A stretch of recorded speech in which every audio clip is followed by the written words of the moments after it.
आज आपण बघणार आहे Joule Thompson coefficient for real gases.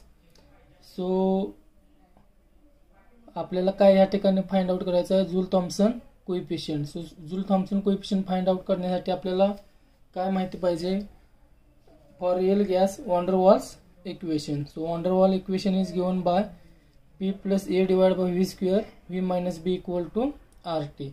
So आता आपण काय करणार आहे, हे जे इक्वेशन आहे हे काय करणार आहे, डिफरन्शिएट करणार आहे with respect to T by putting P as a constant. So हे करत असताना कसं आपण या ठिकाणी डिफरन्शिएशनचा मल्टिप्लिकेशन रूल वापरणार आहे। म्हणजे पहिलं ब्रॅकेट ॲज इट इज ठेवणार, दुसऱ्याचं डेरिव्हेटिव्ह घेणार, प्लस दुसरं ब्रॅकेट ॲज इट इज ठेवणार, पहिल्याचं डेरिव्हेटिव्ह घेणार, इक्वल टू याचं काय असेल ते डेरिव्हेटिव्ह घेणार आहे। सो या ठिकाणी डिफरन्शिएटिंग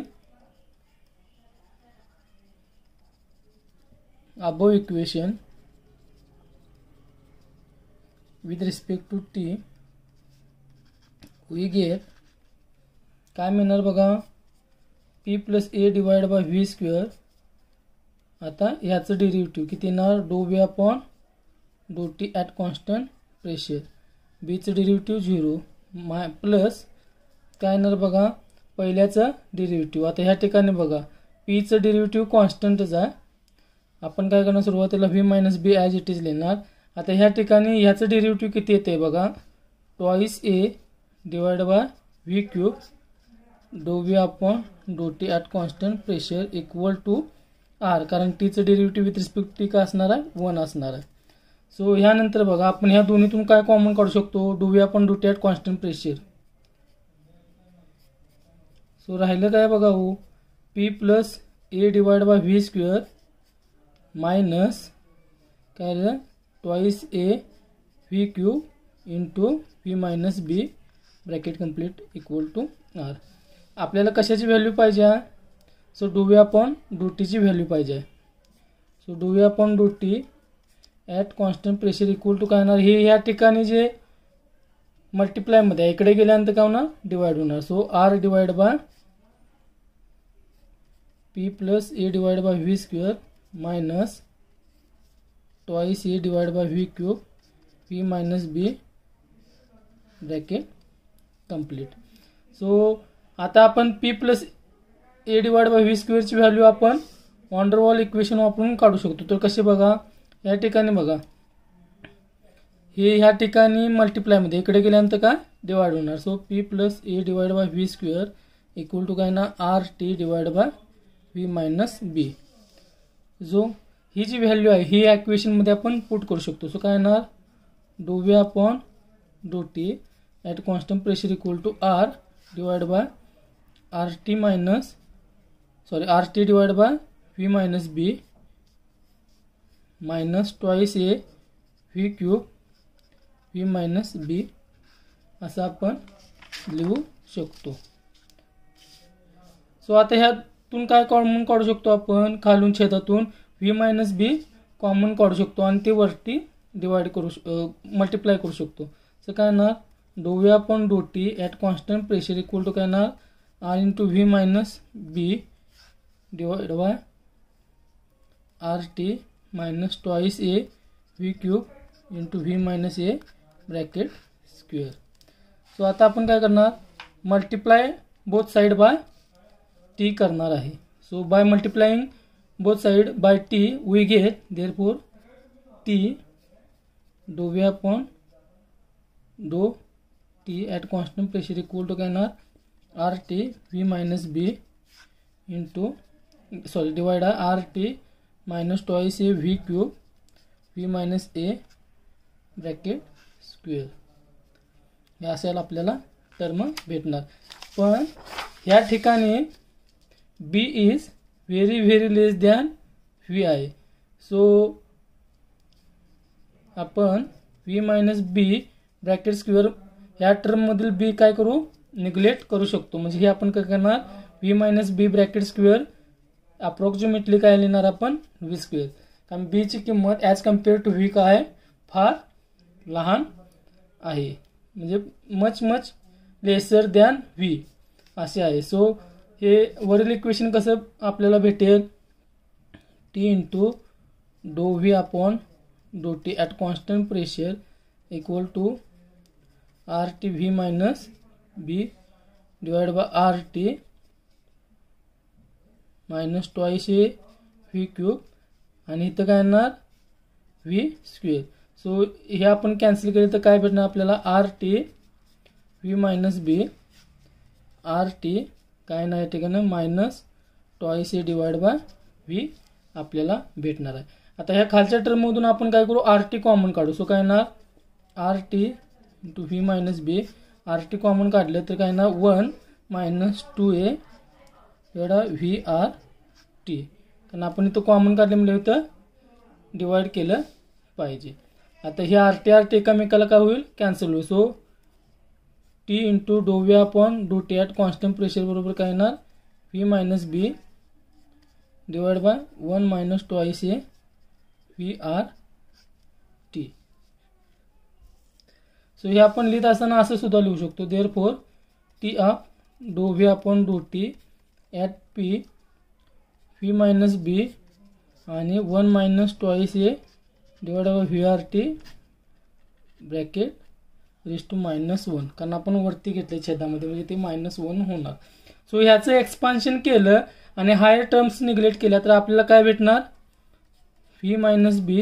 ह्याचं एक्सपान्शन केल्यानंतर आपल्याला काय भेटणार 1 plus twice A V R T आणि ह्यामध्ये आपण काय करणार हायर टर्म काय करणार निग्लेक्ट करणार. So therefore T into d V upon डो टी ॲट कॉन्स्टंट प्रेशर बरोबर काय मिळणार V minus B in bracket 1 plus twice A divide by V R T. So ह्या ठिकाणी आपण काय करू आहात मल्टिप्लाय करू. सो सुरुवातीला काय येणार V plus twice A V divide by काय ना V R T minus B minus twice A B divide by V R T. या ठिकाणी व्ही काय होणार निघून जाणार. सो राहिलं का व्ही हे आपण minus B as it is लिहू इकडं plus twice A R T minus twice A B V R T. ह्या ठिकाणी बघा V is very very very much lesser than B is very very much lesser than V म्हणजे बीची किंमत V पेक्षा कितीतरी पटीनं कमी आहे. So B divide by V approximately किती येणार 0. सो आपण ही टर्म काय करू शकतो निग्लेक्ट करू शकतो. Therefore T equal to T into d V upon डो T at constant pressure equal to काय ना V minus B plus twice A R T कारण ही टर्म आपण काय केलेली आहे निग्लेक्ट केलेली आहे. आता या ठिकाणी व्ही प्लसमध्ये इकडे गेल्यावर काय होणार मायनस होणार. So therefore T d V upon डो T at constant pressure minus V equal to काय मिळालं आपल्याला twice A R T minus B. हे आपण काय केलं फक्त रिअरेंज इक्वेशन केलेलं आहे. आपल्याला माहित आहे जूल थॉम्सन कोइफिशियंट कसा दिला तो mu equal to d T upon d P at constant enthalpy equal to T into d V upon डो T at constant pressure minus V divide by C P. So आपल्याला कशाची value मिळाली T into d V upon डो T at constant pressure minus व्हीची value भेटलेली आहे. So therefore mu equal to d T upon d P at constant enthalpy is given by आपण ही value ह्या इक्वेशनमध्ये पुट करू शकतो. सो काय येणार twice A divide by R T minus B divide by C P. So Joule Thomson coefficient for real gas mu equal to given by twice A by R T minus B divide by C P where C P is specific heat at constant pressure.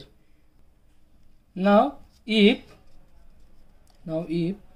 twice A divided by RT is greater than B, that is T is less than twice A divided by RB, म्हणजे काय होईल हो dt upon dp equal to positive होईल.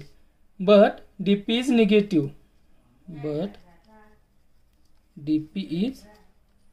Negative hence dt is also negative. That is gas will be cooled on passing through porous plug. म्हणजे अशी condition असेल तेव्हा आपल्याला काय भेटेल, गॅस कूल्ड झालेला मिळेल. If twice A divided by RT is less than B, that is T is greater than 2A divided by RB, so dt will be positive, hence there will be heating effect. If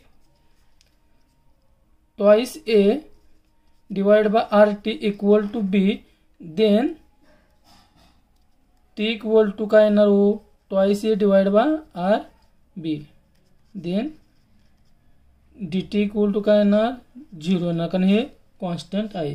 so hence there is no change in temperature of the gas. This is called as temperature of inversion.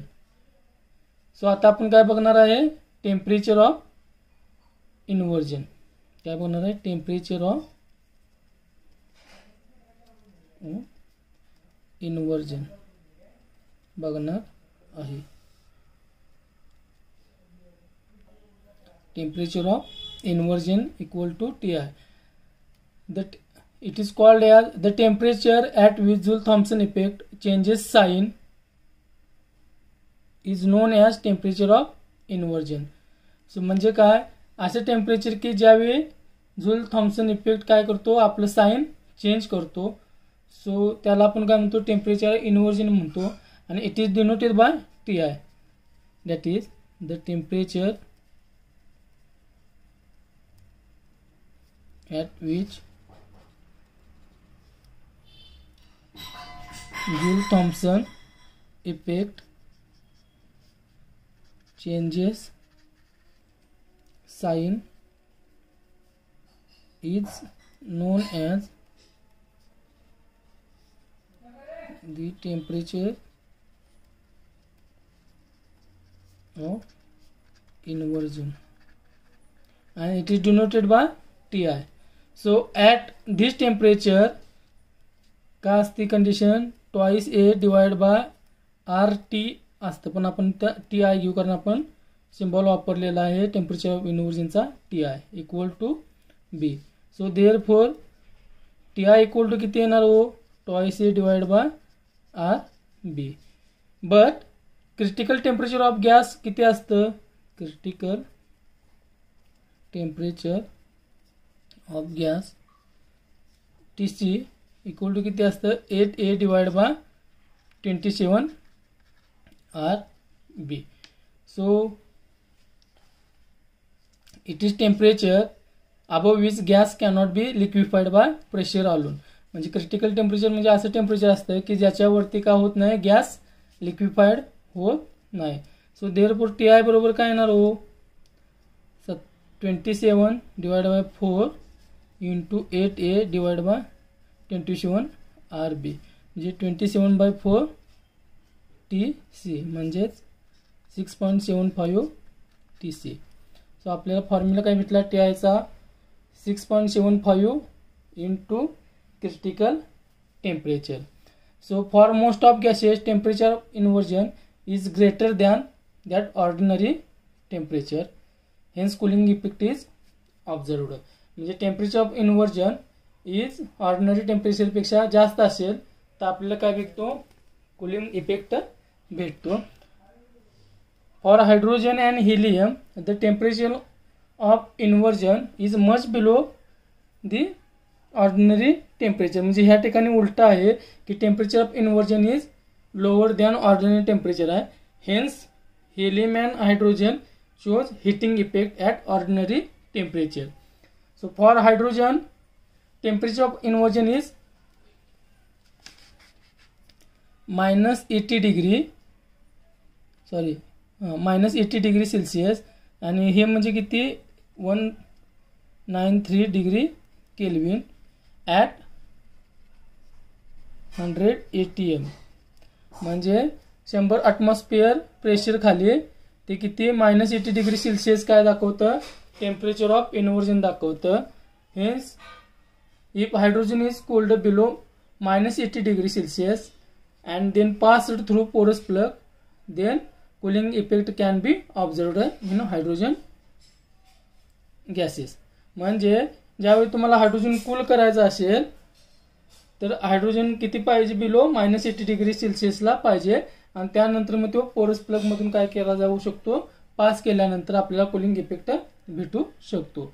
Now for helium the temperature of inversion is 35° Kelvin.